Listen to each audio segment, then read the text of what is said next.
Welcome back to my channel Biosimplify. Hello students. तो आज मैं क्लास 11 का सेम चैप्टर बायोमोलिक्यूल्स पे थर्ड वीडियो बनाने जा रही हूँ जो एंजाइम्स के ऊपर है। वीडियो को अंत तक ज़रूर देखना बच्चों, और प्लीज़ इसको लाइक शेयर और चैनल को सब्सक्राइब भी करना मत भूलिएगा। तो आ जाते हैं, आज हम लोग एंजाइम्स के बारे में थोड़ा पढ़ते हैं। आप लोग ने पिछले वीडियो में प्रोटीन्स के बारे में थोड़ा पढ़ा हुआ है। तो एंजाइम्स आर एक्चुअली प्रोटीन, ये याद रखना। All enzymes are protein but all proteins are not enzyme, and they act as a catalyst, and since they are present in living organism they are called biological catalyst. तो catalyst का usually काम क्या, आपने chemistry में तो पढ़ा ही होगा कि they actually speed up the rate of reaction without changing itself. So यहाँ भी वही हो रहा है, enzymes they are increasing the rate of reaction but isn't changed during the reaction. So these enzymes acts as a biological catalyst. And the study of enzyme, the branch of science that deals with the study of this enzyme is known as enzymology. तो basically enzymes का major function क्या है? It catalyzes all the metabolic reactions taking place in our body. Then some enzymes are required in the medical field to carry out different type to produce different types of drugs and etc. Then कुछ enzyme कुछ products में use होता है, जैसे detergent में proteases enzyme use होता है। तो इस तरह से एंजाइम का बहुत ही वास्ट एरिया में इसका रोल है।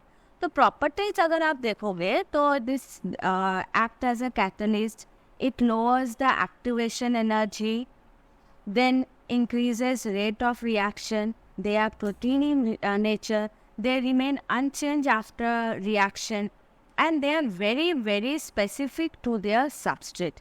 एक enzyme अगर मान लो पेप्सिन का फंक्शन है to catalyze, to break down the this digestion, to carry out or to regulate digestion of protein, तो वो प्रोटीन पे ही एक्ट करेगा, कार्बोहाइड्रेट पे एक्ट नहीं करेगा। Then the reactions which are catalyzed by enzymes are reversible, and they are greatly affected by temperature, pH, and even substrate concentration. Okay, so these are the some of the properties of enzyme. They occupy specific type of conformation जो मैंने पिछले video में बताया था। They have 3-dimensional structure. Okay. And enzymes sometimes they are destroyed by poisons like cyanide and iodoacetate. Moving on to next topic, ये एक diagram मैंने दिया है। इस डायग्राम में आप देख सकते हो कैसे ये एंजाइम सबस्ट्रेट के साथ बाइंड कर रहा है। तो E represents enzyme, S represents substrate and P represent product.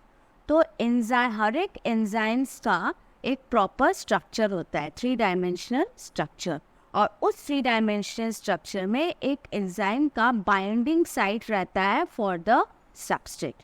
So that binding site in the enzyme for the substrate is known as active site. तो सबस्ट्रेट क्या है, वो रिकॉग्नाइज करेगा एक्टिव साइट को एंजाइम का, और वहाँ पे जाके ये बाइंड कर जाएगा। ठीक है, आप देख सकते हो। So this forms a enzyme substrate complex. Okay, so this is a enzyme substrate complex. जैसे enzyme substrate complex form करेगा, एक नया product form करेगा that will be associated with enzyme, that is enzyme product complex. Then product is released from the enzyme and the substrate get separated. So इस तरह से ये overall general reaction होता है that is catalyzed by the enzymes. Okay, now what is the turnover number? Turnover number enzymes का बहुत ज़्यादा important है, आप ये कभी कभी नेट एग्जाम में भी पूछते हैं। तो ये turnover number क्या है? The number of substrate molecules that one molecule of enzyme converts into product per second. हर एक सेकेंड में एक मॉलिक्यूल एंजाइम कितने सबस्ट्रेट मॉलिक्यूल को प्रोडक्ट में कन्वर्ट कर रहा है, that is turn over number of the enzyme. किसी एंजाइम का टर्न ओवर नंबर बहुत ही हाई होता है, जैसे कि आप कैटलेज का देखोगे, उसका टर्न ओवर नंबर बहुत हाई है and can catalyse decomposition of 50,000 molecules of hydrogen peroxide in 1 minute. तो ये टर्नओवर नंबर होता है। Most of the enzymes they have very very high turnover number. Next thing that you have to know little bit about the classification of enzyme. आप देख सकते हो ये table में मैंने एंजाइम्स का डिफरेंट क्लासेस दिया है, ब्रॉड क्लासिफिकेशन है। तो enzymes are classified into 6 different classes. First में आ जाता है oxidoreductase. As the name implies they catalyse oxidation reduction reaction.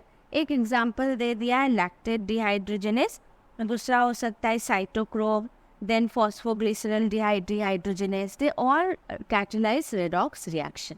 Then transferase. Transferase mainly catalyzes the transfer of specific group or functional group from one substrate to another.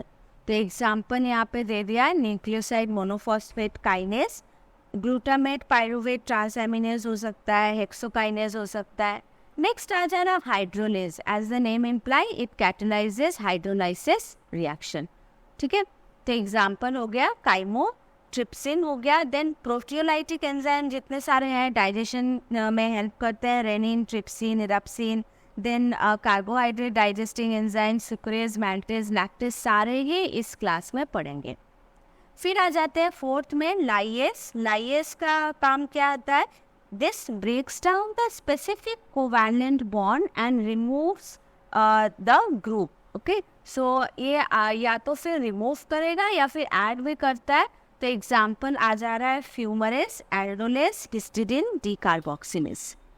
Next आ जाते हैं isomerase में, that helps in isomerism, intramolecular group transfer. Example है triose phosphate isomerase, फॉस्फोहेक्सोज isomerase, ये आ जाते हैं इसके अंदर। Third जो सिक्स्थ जो क्लास है वो है ligase. They act as a molecular glue, और इसका काम क्या है? It helps in joining of the substrate. Okay, enzymes bring about joining together of two different molecules by the energy derived by ATP hydrolysis. तो उसमें एक example है amino acid tRNA synthetase, एक एग्जाम्पल है दूसरा है पायरुवेट डिकार्बोक्सिलेज। नेक्स्ट थिंग है nomenclature. Nomenclature के बारे में थोड़ा सा जान लेते हैं, ये क्या है।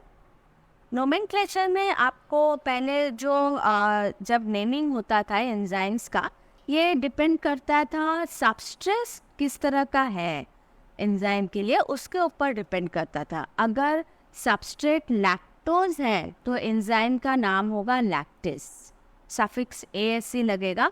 अगर सबस्ट्रेट मैल्टोज है तो एंजाइम का नाम होगा मैल्टेस। अमाइलोज है तो अमाइलेज, सुक्रोज है तो सुक्रेज, एंड प्रोटीन अगर है तो प्रोटीएज। तो इस तरह से नेमिंग होता दिया करता था पहले।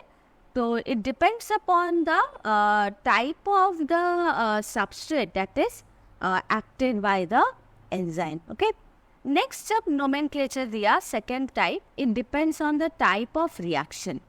मान लो एंजाइम जो है वो ऑक्सीडेशन कर रहा है तो ऑक्सीडेज, अगर कोई रिमूव कर रहा है ग्रुप को तो कैटलिस्ट। तो इस तरह से नाम दिया जाता था। ठीक है, देन अगर आइसोमरिज्म कर रहा है तो आइसोमरेज, ऑक्सीडेज यूरिया पे एक्ट या फिर रिडक्शन कर रहा है तो रिडक्टेज। तो इस तरह से नेमिंग होता था। जो लेटेस्ट है proposed by this international union of biochemistry IUB, they have given a latest nomenclature of the enzyme, or according to that, naming of the enzyme depends on both the substrate and the type of reaction. तो enzyme के नाम का 2 part होगा। First part substrate दिखाएगा और second part दिखाएगा type of reaction. जैसे एक एग्जाम्पल मैंने दे दिया है लैक्टेट डिहाइड्रोजनेस। तो ये लैक्टेट डिहाइड्रोजनेस में क्या है? ये फर्स्ट नेम सबस्ट्रेट दिखा रहा है, means substrate is lactic acid. Then second name dehydrogenase, it is showing type of reaction dehydrogenation. तो ये है आपका nomenclature proposed by IUB which is the latest one. हर एक एंजाइम का एक कोड नंबर दिया हुआ है बच्चों जो आप हायर क्लासेस में पढ़ोगे. जैसे EC 2.7.11 दे दिया है मैंने.